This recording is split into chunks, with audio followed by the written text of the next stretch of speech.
that the president said numerous times, we need to rake the floor.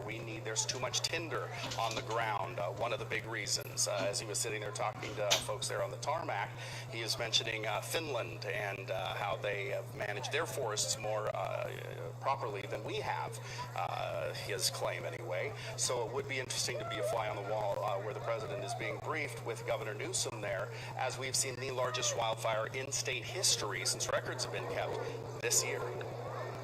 Let's go ahead, and for those of you who are just joining us, you're watching live coverage of President Trump's visit to Sacramento. He landed in Sacramento about 10 minutes before 11 this morning. Here's what he said as he got off of Air Force One. So thank you for being here. We have meetings with FEMA, and we have meetings with a lot of people having to do with California, Washington State, and Oregon, and I think they'll go very well. They're doing an incredible job. This is one of the biggest burns we've ever seen, and we have to do a lot about forest management. Obviously, forest management in California is very important, and now it extends to Washington, and it extends also to Oregon. There has to be good, strong forest management, which I've been talking about for 3 years with the state. So hopefully they'll start doing that. In the meantime, we're helping them out in a very big way. We have the best people in the world doing this. We have all of our people from FEMA. We have law enforcement here. We have the Army Corps of Engineers. We have basically some other military and military operatives that do this. And I'm going to meet with the governor right now, Gavin Newsom. We work very well together. I've approved the emergency declaration, as you know. And I think we'll have a very good meeting. I think you're going to be able to go and take a few pictures and shots. We may or may not. All right, we're going to jump out of this recorded interview with the president just from minutes ago and go inside to the briefing, wildfire briefing there at McClellan Air Park, with the president speaking now. Let's listen in. Combating the fires in California, Oregon, and Washington. Over 230 soldiers are fighting the August complex fire, and that's the largest fire in California. That's the big one. That's the biggest. And we want to thank all of the brave fighters. We want to thank these incredible people, the first responders, service members who are racing to the extreme peril, really, of their lives and extreme danger. Soon after the event, I'll present the Distinguished Flying Cross to 7 military heroes who recently braved raging fire and suffocating smoke to save lives. So we have 7 people that were recommended very strongly by your representatives, and we're going to give them a very nice medal, very important medal, for a U.S. medal that's very powerful, very important. So I know you like that. Together we'll keep the people safe. I want to thank the governor for the job he's done. We've had great coordination, great relationship. I know we come from different sides of the planet, but we actually have a very good relationship. Good man. And Governor, would you like to say something, please? Well, it's great to have you back here in the state, Mr. President. Thank you for being here, in particular with 2 of the Coast Guard aircrafts that we're now bringing into the California family that are being retrofitted, these C-130s. Just an example, another example of the partnership between the federal government and the state of California. That partnership, of course, extended with incredible collaborative spirit of FEMA. Pete has done an amazing job. He's known by first name as Pete out here in the state of California. Bob Fenton, his regional director. We're joined by Tom Porter, the chief of CAL FIRE, head of natural resources, Wade Crowfoot. Pleased to have the Fresno County mayor here, Mayor Mims, and of course, supervisor from up north in Siskiyou, was kind enough to come all the way down. We've got fires from Siskiyou County, right up there at the border of Oregon, all the way down to the Mexican border. About a month ago, literally to the day, we began to have a series of 14,000 lightning strikes over a 3-day period. 1,100 fires have sparked in the last month. 2.8 million acres just in the last 30 days have burned. Unprecedented in California history. 3.2 million over the course of this calendar year. There's over 16,500 firefighters currently out in the lines. And I'm very pleased and I'm very grateful, Mr. President, that you're recognizing some of the other heroes, those National Guard men and women that did an extraordinary job saving the lives of hundreds and hundreds of people stranded with some of these most intense fires. You mentioned the August complex, 789,000 acres, the largest in California history. We have a series of forest fires, but also brush fires and grass fires that we're tackling. We've made great progress in the last few weeks. though tragically we've lost 24 lives so far to these battles. 4,200 plus structures have been lost and 44,000 people have evacuated. I want to thank you and acknowledge the work that you've done to be immediate in terms of your response to our FMAG request 14.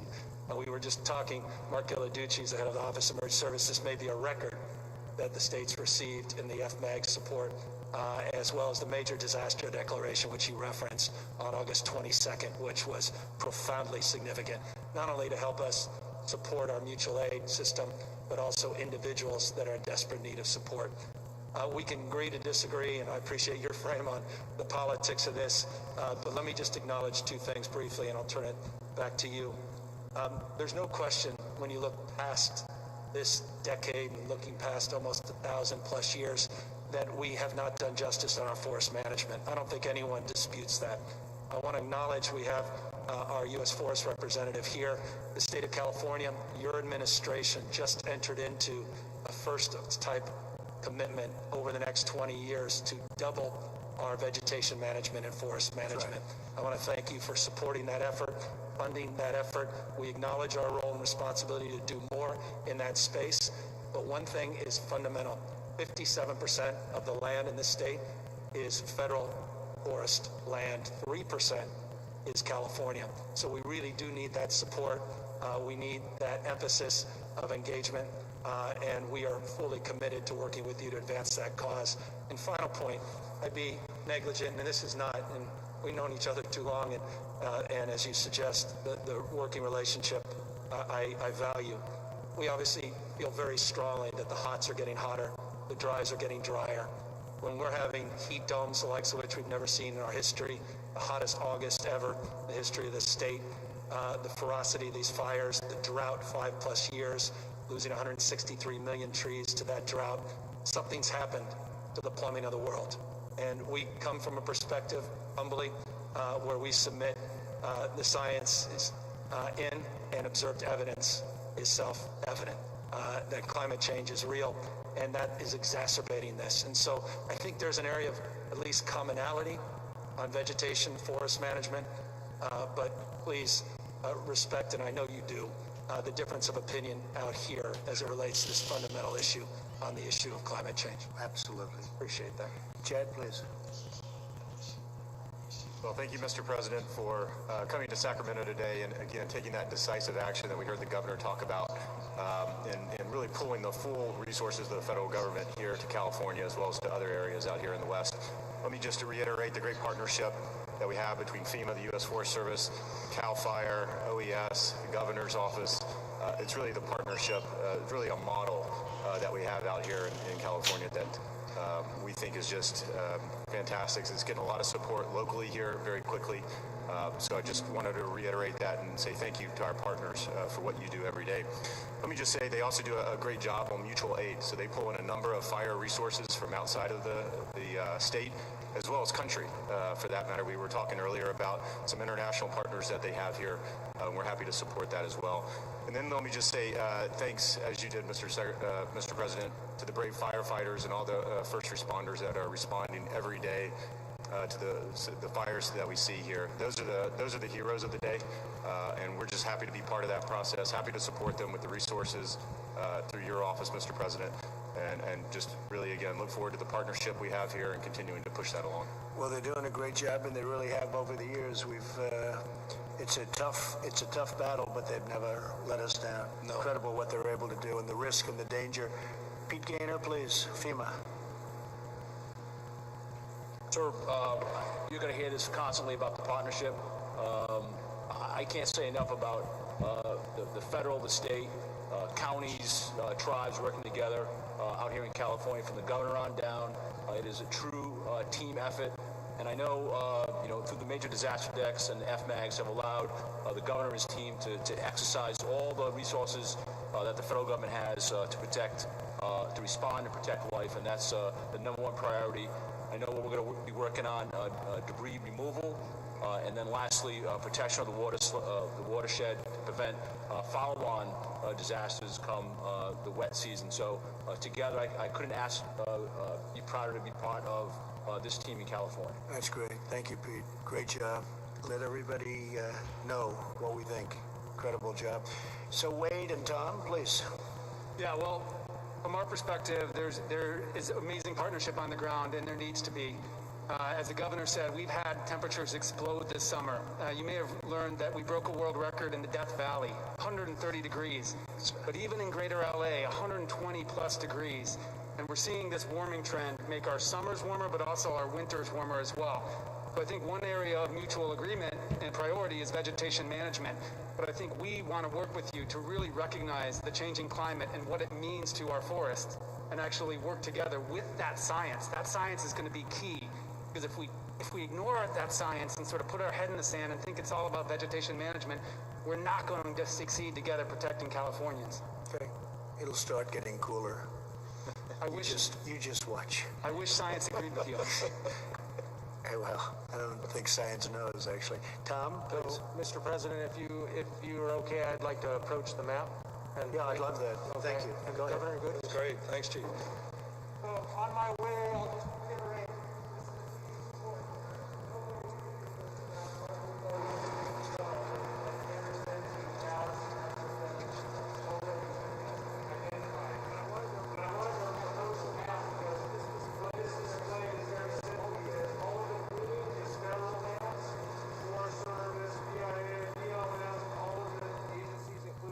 Wildlife Service.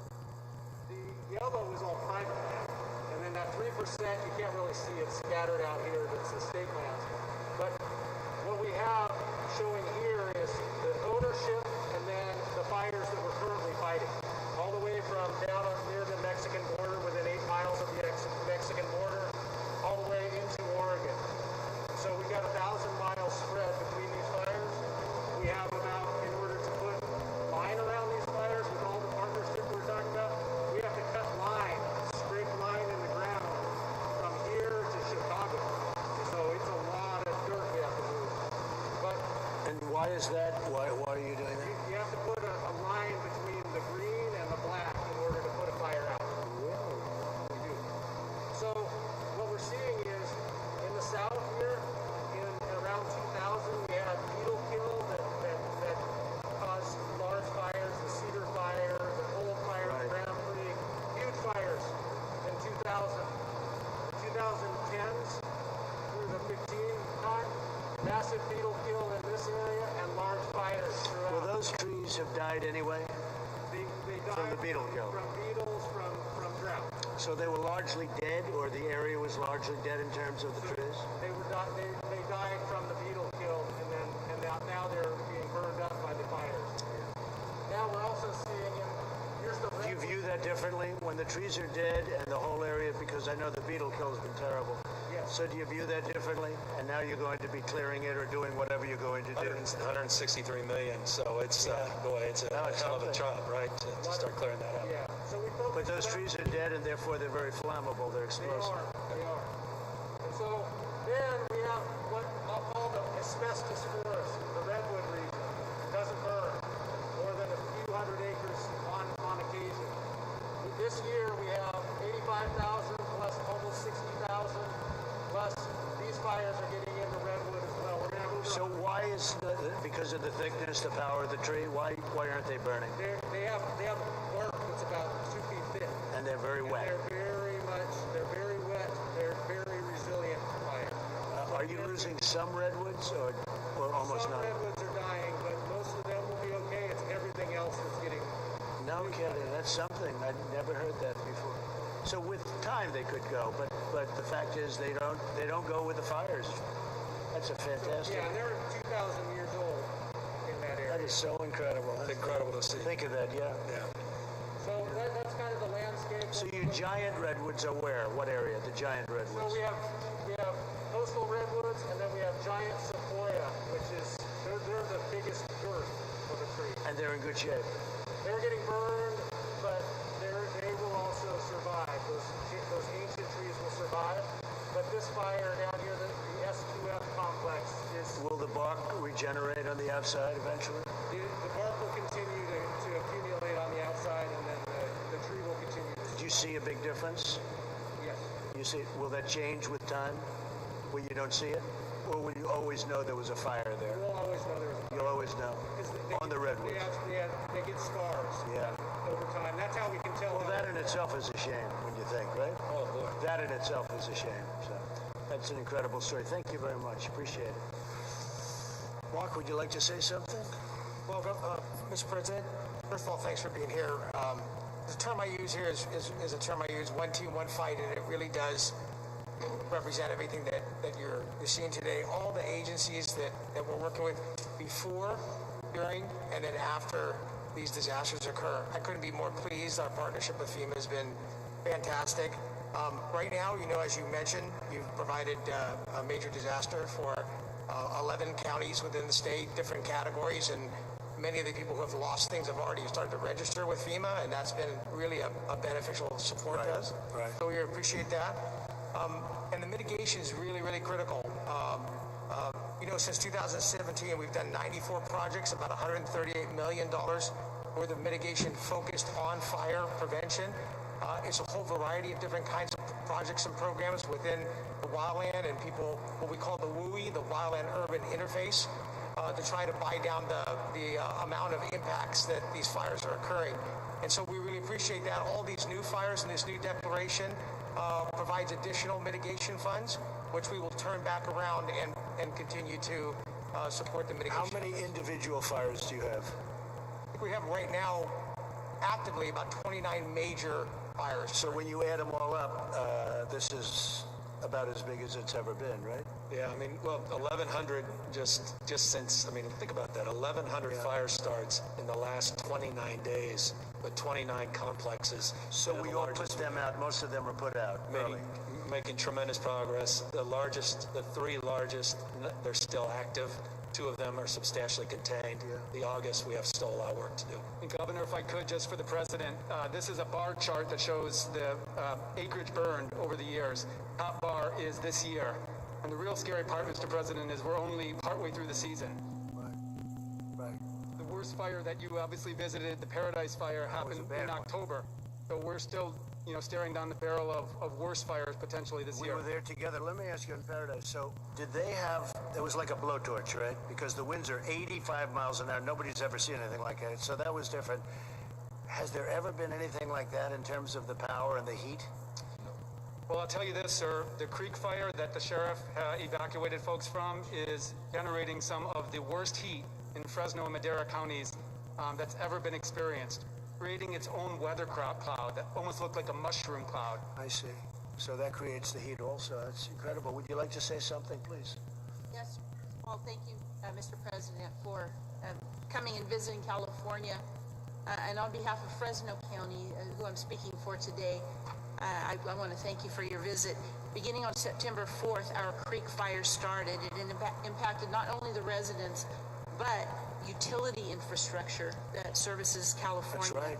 Yes. That's right. That's a big problem, isn't it? Huh? How is that going? Progress. We got the largest utility in the United States, PG&E, out of bankruptcy in record time with firm commitments to make sure we never walk back down that path. Good. That's a lot of utilities that are burning up, though. Yeah. Go ahead. So our fire right now is over 200,000 acres, and it's really more than any single local government can take care of. And so we are asking for assistance. And we've already made some progress today by getting a hold of FEMA, and I made a request from Pete to have a representative right in our command post, and we're making that happen. So that's going to be very valuable for us. Not only has it impacted our woodland, but the families that have lived there for generations in that area. The Big Creek hydroelectric power generating system that served California for over 100 years is destroyed, as well as the people that live there in their homes that operate that system. One major concern in the future is erosion, slope stability, ash runoff, and possible mudslides as a result. So what's going to take the place of that generator? What are you going to do? We have to actually restart it. It's Southern California Edison. So you'll be able to fix it and restart it? Yeah. Yes. Yeah. Okay, the process. It's a big damage. Well, it was a hydroelectric plant that was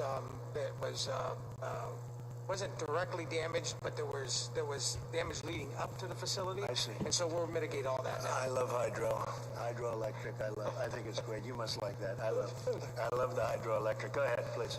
So far, we've had over 300 structures that have burned, but we could have had many more. And I need to commend the efforts that CAL FIRE gave to us, not only with pre-work by doing some tree mortality mitigation, right, but during that fire, they were able to cut some breaks that allowed us, law enforcement, to evacuate over 20,000 people from these areas.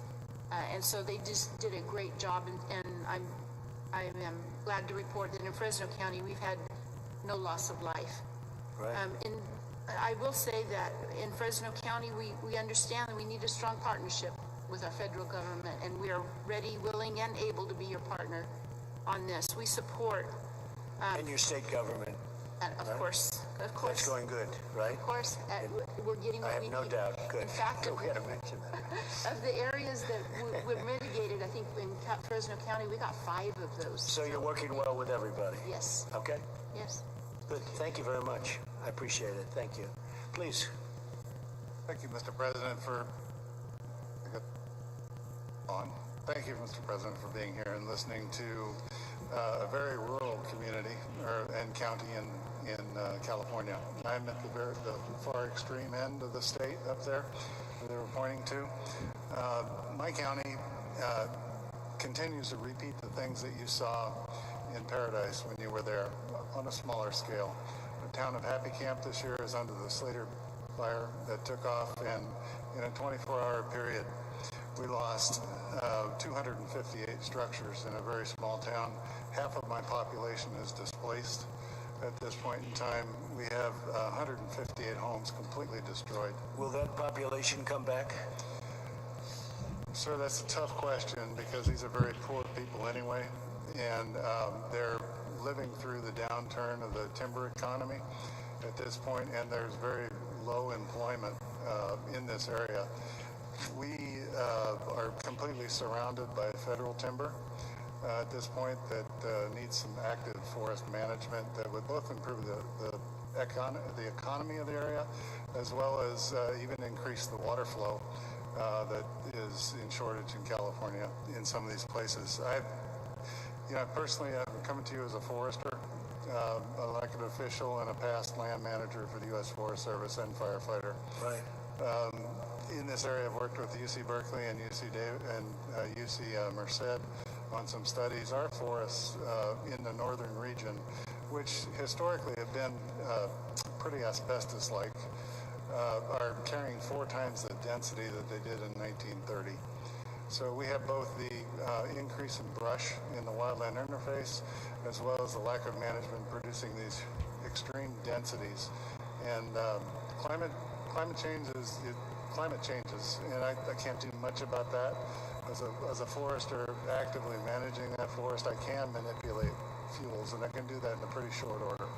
I applaud you for the work you've done. I applaud you for the Farm Bill authorities. Our county just completed a master stewardship agreement with the U.S. Forest Service, and we have about a 500,000 acre project that's ready to go across all boundaries in our state and the 4 national forests that within. Well, Gavin's working on that with me, and you make money too.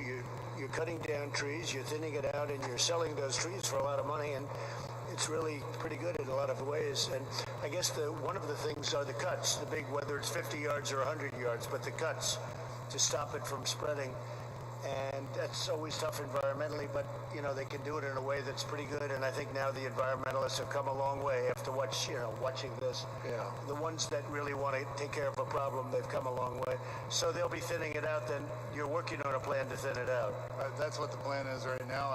I will say that we have excellent working relationships with CAL FIRE as well. Good. And we need to marry the state programs with the federal programs across boundaries and jurisdictional boundaries so that we're effective in moderating large fire behavior. Good. And Mr. President, just to the supervisor's point, that's exactly what this stewardship partnership that we advance with your administrations will do in the next 20 years, is we're sharing maps, we're sharing resources, we're prioritizing, we're doubling the number of acres, federally managed, state managed, and I will say just humbly, we've got to double it still, meaning the partnership was significant. It was first in California's history with the U.S. government, but we're going to need to do a lot more. Well, I'm all for it. That's something I feel so strongly about. You can knock this down to nothing. You know, you go to Europe and different places in Europe, countries where they're forest countries, and they're very, very strong on management, and they don't have a problem. They really don't have, with, as they say, more explosive trees than we have in California. So thank you very much for your comments. But we're working on that very hard together, and I think we're totally in sync. I really think we're totally in sync. Governor? We're going to see you in a few minutes for the award ceremony. So thank you very much, everybody. Thank you. Yeah, go ahead, please. Governor, if I could just briefly. And the name of the game for the vegetation management we have to do together is sustained resources from both the state and the federal. But just another thing that I'll leave with your staff to share is just. Sorry about that. We're not in control of the cameras out there. Although, to be positive, we didn't expect to have all the coverage that we got from inside the briefing, which was I very just said it'd be interesting great to be a fly on the wall and look what got happened. the shot. So yes, there you go. Very interesting to see all the different people with very differing point of views and to hear the conversation and some back and forth between the president and even the governor talking about climate change. But a lot of different needs being expressed for our state.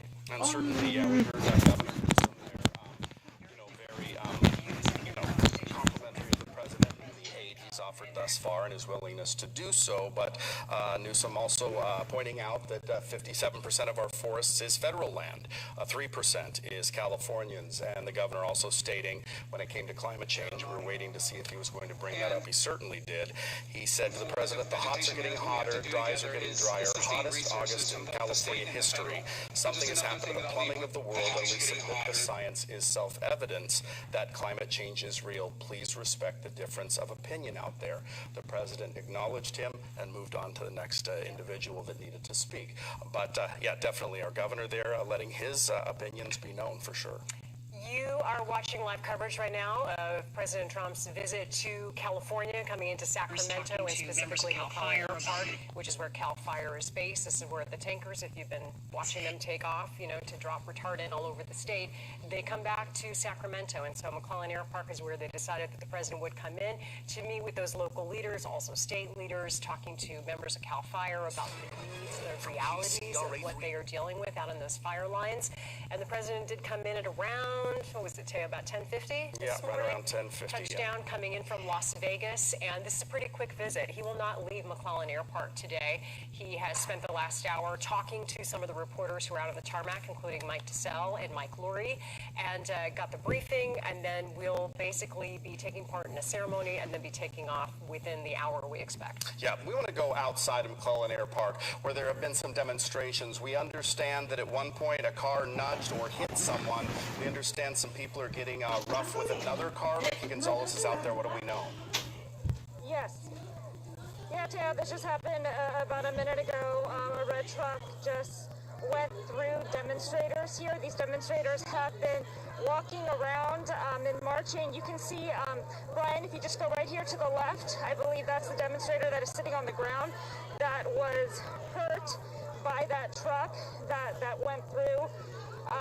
These demonstrators as they're marching around McClellan Park. And as you mentioned, this is the second time we have seen this. About an hour ago, we saw it with another vehicle that the window was broken and the driver went through and sideswiping.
support Trump. However, there are Trump supporters driving around in vehicles with flags and driving past this demonstration as individuals walk and march around McClellan Park.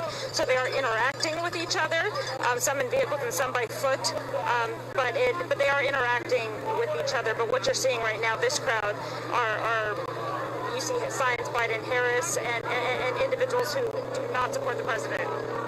All right, and these people who have shown up today will not get anywhere close to the president, because the president is, of course, in at the Cal Fire base at Sacramento McClellan Airport, which is in McClellan Park, and he is not expected to come out and be a part of anything happening outside the gates there today. The visit is extraordinarily controlled, will take place on the grounds there at McClellan, and the president, we expect, will, within the hour, be leaving and taking off for Phoenix. However, as he takes off, in addition to all the smoke he will see in this area from the wildfires, perhaps he will see some of the demonstrations that have gathered outside. Possibly could be. And there's somebody just blocked off traffic there. Yes, Vicki? Yeah, well, we wanted to get out here. Yes, they are blocking traffic now. This is Watt Avenue, just outside Ruth Inman Park. I just had a demonstrator come up and tell us what we witnessed, that there have been vehicles hitting demonstrators, as we just talked about. Now they're blocking Watt Avenue.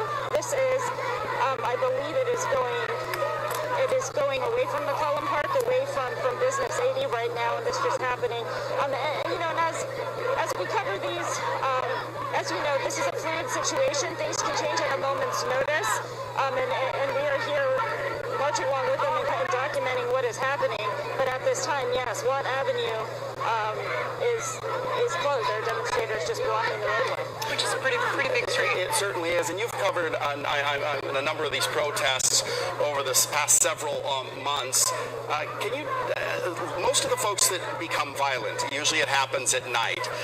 Can you give us kind of a little bit perspective of that, as opposed to this demonstration that, while it may seem, angry and frustrated, overall has not been violent, correct?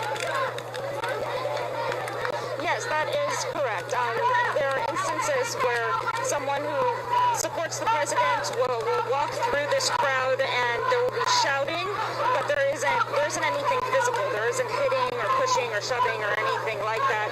Really, the only instances we've seen things become aggressive are with those vehicles going through this crowd.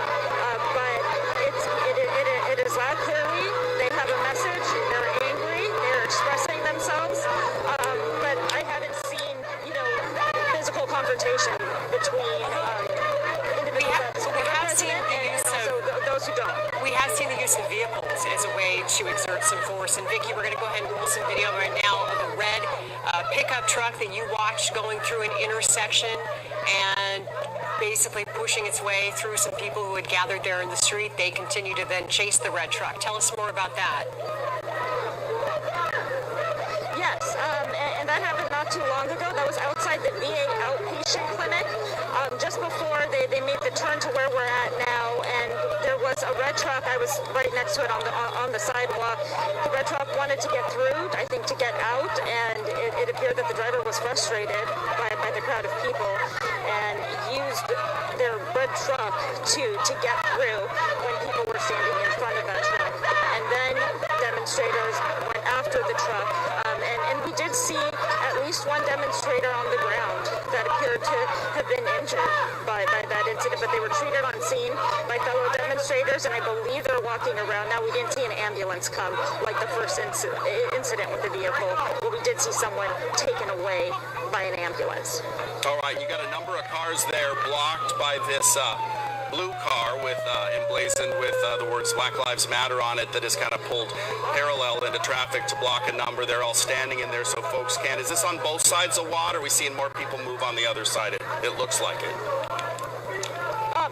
Traffic is moving on the other side of Watt. This is just one direction of Watt. It is the Watt going away from Business 80, and yeah, it's just this direction right now. It's about 2 or 3 lanes that are now blocked off. But if you are heading in this area, I would could definitely avoid it. As you can see, Brian, you can just see the line of traffic is, I don't even know where it ends, frankly. No, we as can't a even result really tell. of And Deirdre, Watt Avenue being for these shut down. cars that are pulling into McClellan, there's really nowhere for them to go, especially considering the president's there right now. No, I think you're pretty much stuck there unless you can somehow make it down that road, but it looks like that's moving pretty slowly. So in the meantime, while all this is happening outside, Mike Lurie just sent us an email to let us know that the president is inside at a private ceremony right now, and he is giving medals to California National Guard members. Our expectation is that he will be making some remarks here from this hangar at the Cal Fire base at Sacramento's McClellan Airport. And we expect that will be happening here shortly. You can see the socially distanced group there. I'm wondering if that's family members. It is could my be guess, family based on members, the it fact I looks see like. a kid there. All right. But everybody's socially distanced in that area. Well, we want to go back outside to Mike Tassell, who was there in amongst, as Kevin said, there were two scrums of reporters. The reporters that traveled with the president, and then the other scrum, which Mike Tassell was part of. President Trump came in and spoke to you guys, answered a number of questions, which surprised many.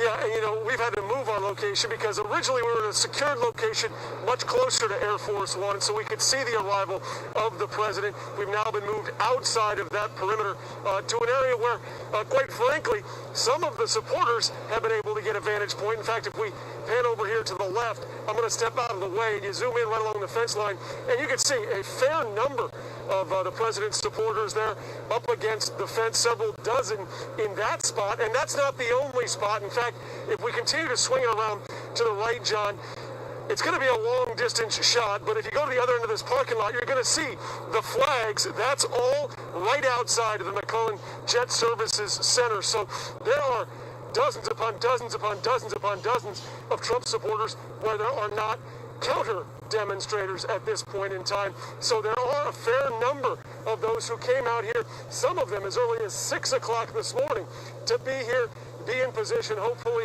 show their support for President Trump as he made his way from Air Force One, because the hangar he's in right now is down past the Siemens warehouse there behind us. So that is where the president is inside right now.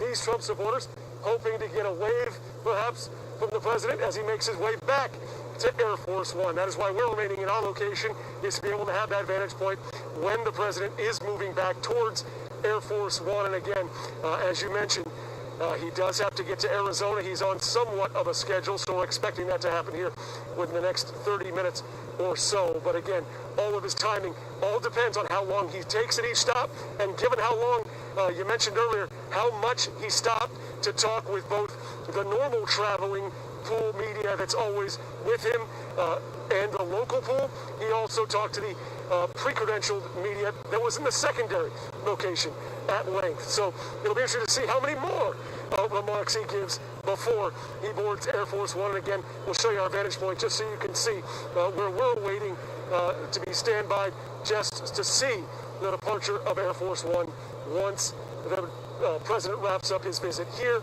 and then moves on to Arizona. Deirdre, Teo. Yeah, a question for you real quick, Mike. While you guys were there asking questions, there was an African-American man who clearly was a Trump supporter. He got out, thanks for making America great again, Mr. President. The president said, I don't know who you are, but I like you. When you guys go into that area where the president's going to be, security's pretty tight in there. I've interviewed presidents and things like that before. You got the dogs, you got the Secret Service. Or was that secured? Because any idea how that guy was managed to get in there if he wasn't with the media? Yeah, Teo, let's be very clear. I did ask that question of several local law enforcement sources that I know out here.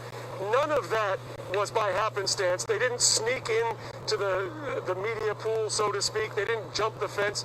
They went through the same secured processes as all of the other credentialed media, as it was described to me. That is a news outlet that is favorable towards the president and does have access to events like this. So it was not just a random sighting of someone who made it in to this media pool without being previously cleared. It was very clear who they were to those from law enforcement. Thank you, Mike. That makes more sense. Let's take you back inside. The ceremony is beginning now in the Cal Fire hangar.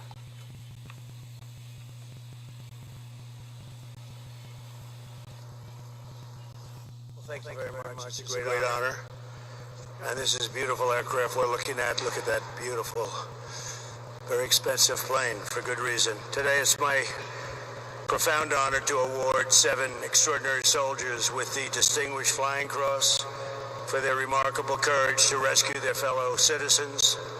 I want to very much thank Major General Matthew Beavers for being with us today. Thank you, General. Thank you very much. Thank you, General, very much. It's a great honor to see you. I want to welcome, and please sit down. Families, please sit down. You're all very proud of these gentlemen, I think, right? I think. Is anybody not proud of their husband? Is anybody not proud? No? Good. Then we'll proceed. Welcome to Chief Warrant Officers Joseph Rosamond, Kip Godding, Irvin Hernandez, Brady Labine, G. Jung, and Sergeants George Escoval and Cameron Powell. Thank you very much, and I will say that it's such an honor to be in your presence. You'll hear a story shortly that was very inspiring to me and to everybody else, and that's why these are very important medals, and it's great to be with you. Joining us are also warriors, but warriors of a different type. They're called Great Congressmen, and they're from your area. Doug LaMalfa. Thank you, Doug, very much. Appreciate it. Tom McClintock.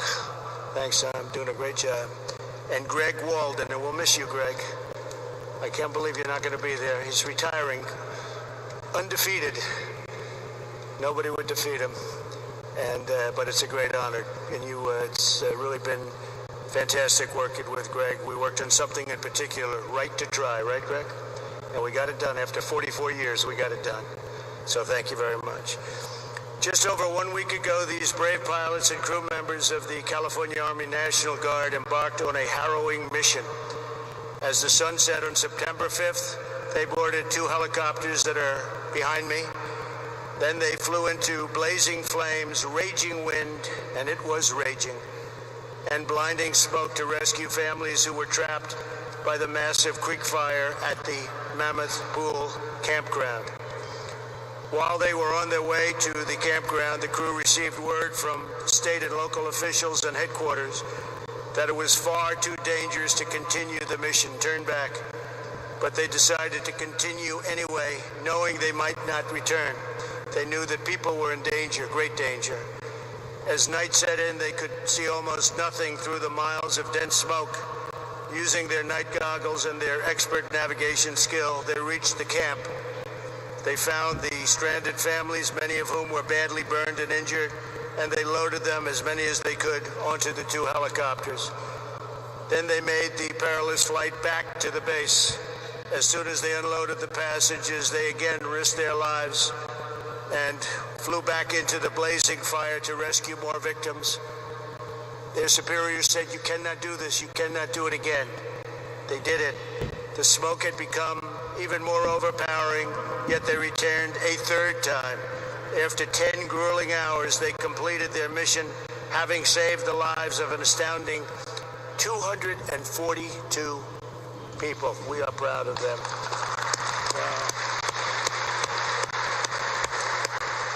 That's an incredible story. And I spoke to some people that really didn't want you to do it. They didn't want you to go back on those flights. To each of you, your unyielding and undying determination lifts our nation. You're what makes our nation great. And we thank you very much. Thank you very much. Incredible job.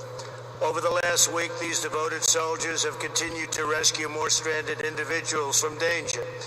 In fact, less than 48 hours after their rescue at Mammoth Pool, they flew to another treacherous mission. On the first 2 attempts, they were forced to turn around and they were advised to abort the mission. You must abort the mission. But they chose to try a 3rd time at great risk to their own lives. Through tremendous skill and incredible valor, they saved 50 people from absolute imminent danger. Our nation is strong because of remarkable individuals like these service members In the midst of our greatest trials and biggest challenges, America prevails because of the brave and selfless patriots who risk everything so that they may save lives of people in many cases that they don't know. They have no idea who they are. It's like law enforcement. They save the lives of people that, for the most part, they have no idea who they are, but they're so determined to do it. Today, our country honors their courage, and we're inspired by their example, and we thank God for the blessing and all of our blessings that you're safe. Our nation has really benefited by your bravery, and on behalf of our great nation, I thank you very much. As your president, I thank you very much. Great job. And now I'd like to ask the military aide to come forward and read the citation, please. Okay, thank you. Attention to orders. The President of the United States hereby awards the Distinguished Flying Cross to Chief Warrant Officer 5, Joseph Rosamond. Chief Warrant Officer 5, Kip Godding. Chief Warrant Officer 2, Brady Labine. Chief Warrant Officer 2, Irvin Hernandez. Warrant Officer 1, G. Zhang. Sergeant George Esquivel, Jr., and Sergeant Cameron Powell of the California Army National Guard for distinguished acts of heroism and extraordinary achievement in aerial flight on September 5, 2020.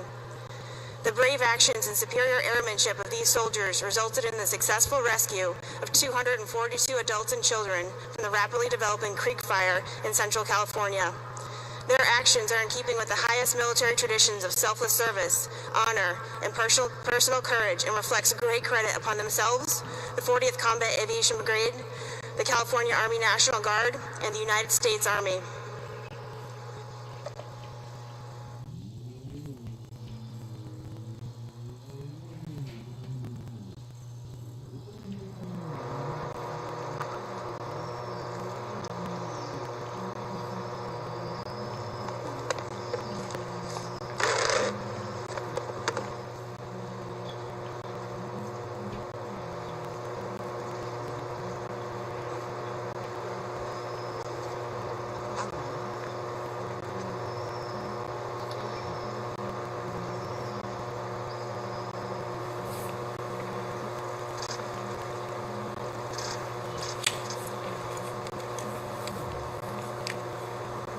And that video that you're watching there, that is some of the video from last week from the people who were rescued, the hikers, campers who were rescued by the crew, being honored today by the president.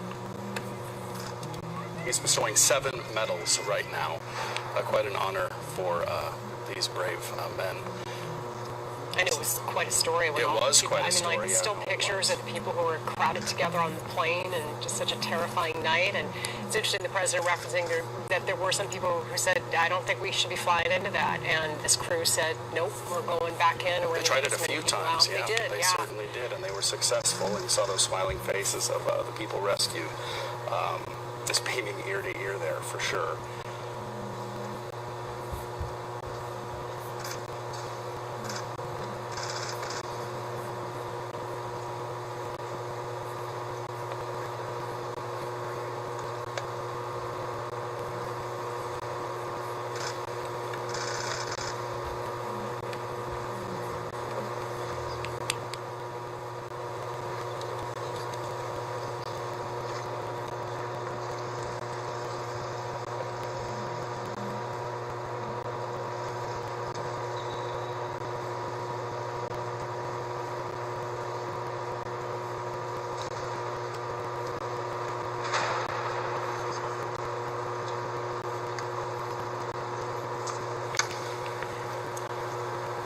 Let's go ahead and bring Kevin Riggs in. A big deal for these brave men who rescued those hikers. Talk to us a little bit about the importance of what the president's doing here. Yeah, a lot of huge recognition for these National Guard members who are getting recognized for their services, and that's a huge deal to them and their families. There are those, Teo, who advocate a scorched earth approach to your political enemies. That it is, you never let up on the hostilities. And although the disagreements between California and the Trump administration remain very significant. We did see a bit of a détente, if you will, today, a bit of suspension of the hostilities. Both sides, the governor and the president, discussing their significant, profound differences, if you will, over climate change and wildfire management, but doing so in a relatively respectful fashion. So what do people get out of this? Well, by having this exchange here today, this temporary suspension of the hostilities, it benefits the fire victims because it certainly means that there's a greater chance that the channels for federal relief will be continuing. It certainly benefits the president because he can say that he walked into the lion's den of California, this blue state that's been so hostile to him, and came in and discussed differences in a civil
Guys, I have to go.